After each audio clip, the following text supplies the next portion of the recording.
Um, Hello everyone. Hope you're all doing well in these times of Corona.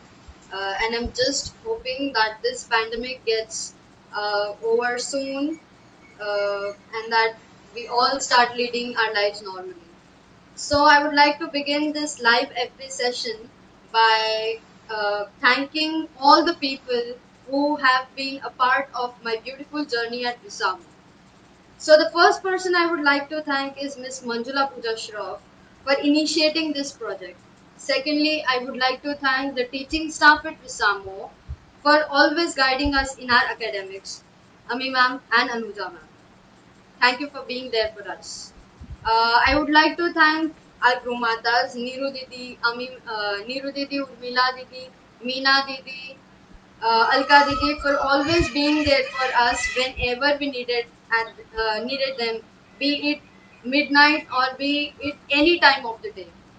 So they were always there for us. I would also like to thank the working staff at Visamo, Harjivan Uncle, the DH staff, for always ensuring that we had proper food and that we had our breakfast, dinner, and lunch at time.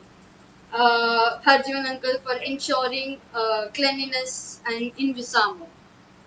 I would also like to thank the donors, the volunteers, and Visamo Task Group for always supporting Visamo and encouraging the kids to lead their ways. So I would like to thank Indu Kapoor for guiding me for my journey at this, and I would like to thank Miss Bina Ramani for supporting me with my uh, personal finance for my stay while my stay at TISS Mumbai. So here I'll describe you about my journey at Visamo, how I came into Visamo, and how I am, like how I reached where I am now. So a 7-year-old kid, uh, just listening to the conversation going on around her, that she has to go somewhere, and just the only thing I could hear was that I had to go somewhere. So the whole thing started back in 2001 during the 2001 earthquake in Gujarat. So now Surgeon is an NGO in Surat, Gujarat. So they had come to the Anganwadis to select students who they thought were bright students. So I was one among them, and I got selected through an IQ test. So I had to go to Visamo Kids, which was located in Ahmedabad. So during that process, people in my community, they thought that I was such a young girl, and then they tried to convince my mother not to send me to such a far away place, saying that people, like, they would sell me away, or they might make me get into some child labor kind of work. So that this 7-year-old child, she was listening to all of this conversation, and then she did not care about anything. All she could hear was that she had to go somewhere in a train. So that was the most fascinating thing for her. And then I started imagining all the things, that I would have a big house to stay, and then all the luxuries I would have around. So that was the only thing that motivated me to go to Visamo. Then finally, the day came when we had to leave for Ahmedabad, and the whole thing was sponsored by Navsurjan. And I still remember the day that there was a power cut in the entire city, and I still remember my mom making conversations that that day we did not have a single penny with us. So the entire process of reaching Ahmedabad was sponsored by Mr. Samir sir, who I am still thankful to, and so that was how I reached Visamo. My journey at Visamo, after I got admitted to Visamo Kids, we were, we would have volunteers to narrate our stories, or we would have, every Sunday we would have storytelling sessions, and then Atula ma'am, I still remember her, that she would come on Sundays and she would tell us all kind of fairy tales and all sorts of stories, which I still remember till date. So then I was admitted to the New Tulip International School, and I thank Mr. Yogesh Sridhar for allowing me into the school and pursue my education in the school. So I completed my 12th in the New Tulip International School, and I pursued commerce in my 12th grade. After completing my school journey, like I had a confusion, like there was always a thought that how would I what would happen after Visamo, like now I'm done with my 12th grade, now what ahead, what next, so that thing was constantly there in my head. So we had like we would have career guiding sessions, and then volunteers would come, and then they would try to discuss with us that like lot of IQ tests were held, which would make us identify our skills or what we were interested in. So back then I realized that okay, so I had people around me, Sudeshna ma'am, then uh, Rudrani ma'am, who had pursued social work. So I always wanted to, be in that line. So I just tried to figure out like how would I go there and how would I reach uh, where they are. So if we see, like they have been my role models. So once I happened to ask Sudeshna ma'am, like, how did you do your masters and what did you pursue in your bachelors? So she said that she had done psychology in her bachelors. Even Rudrani ma'am had done psychology in her bachelors. So and I was very much interested in psychology. So I just thought that maybe that is one way of pursuing MSW. Okay. So I wanted to, okay, that part was clear. And then later on, I decided that I wanted to go for, I can do MSW, I mean BSW, and then I can go for MSW. If I do bachelor's in social work from a reputed institute, that would, open doors for me.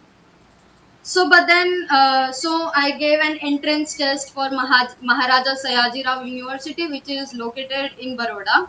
So I went there, I cleared the tests, but then I realized that the fees were too high, and the people there in the university, they were not ready to negotiate. So then I decided to drop the option. Then I thought, what next? It was already June, and I was just, like going on with deciding my where to pursue, which college to pursue, where do I go now? Like all the colleges had closed the admissions. So now, thankfully, Jignasha, who is one of my closest friends from Isamo Kids, so she guided me to this college, and then I got the admission on the spot for BA in psychology. So there I somehow managed to, pay my fees, as my mom is a domestic worker, and so the person whose place she go to work, place she goes for work, they run an organization that sponsors funds for children from lower income strata. So they somehow supported my 3 years of bachelor's, and that was how I completed my bachelor's degree in psychology. Then I thought like, okay, now maybe I can pursue my MSW from Maharaja Sayaji Rao University. But then there were my classmates. They showed me a ray of hope, saying that maybe you can try for Tata Institute of Social Sciences, as it is a social sciences college. So they must be having masters in social work. So I just went through everything. I just searched on the site and everything, and luckily, like there was a course of masters in social work. I applied, and then it was just like I had to go through a long process. So I was just thinking like, who will guide me? Like, how will I do it? So then I called up Isamu Kids Foundation. I called up Sudeshna ma'am, Ami ma'am, and then they guided me. Then Sudeshna ma'am later on guided me to Indu Kapoor, who runs. Chetna, which is a national level NGO. So then I went to meet Indu Kapoor ma'am, and then she guided me there. So that was how I gained my confidence. And later on, when I went to Mumbai for my, I cleared my net, and I was so happy. Like I had never imagined that I would even go out of Gujarat. Like never have I ever dreamt in my dreams that I would like go to Mumbai. So that was the thing. Like, and then later on, there were a lot of fees problem issues that arise. But then I somehow dealt with everything. And then Visamo task group. Once Ami ma'am called me up, like, how was I managing my personal finance? So then I told her that okay, I have to negotiate because due to lack of money. So then Ami ma'am said that she would talk to the Visamotas group and then they would find a way to help me out. So then they figured out a way, and then Bina Ramani ma'am, she initiated the whole process and they helped me with my personal finance. So that was how I was able to complete my TASTE journey. Talking about my background, my mother, we are six siblings. I'm the youngest of them, and all of my four sisters have got married, and my brother is still studying.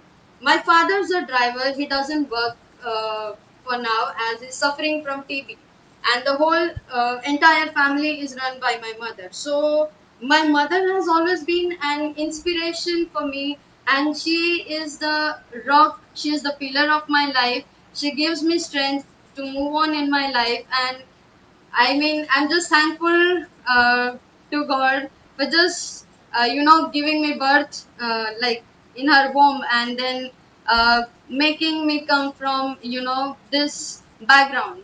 So that is all, which makes me a really strong person.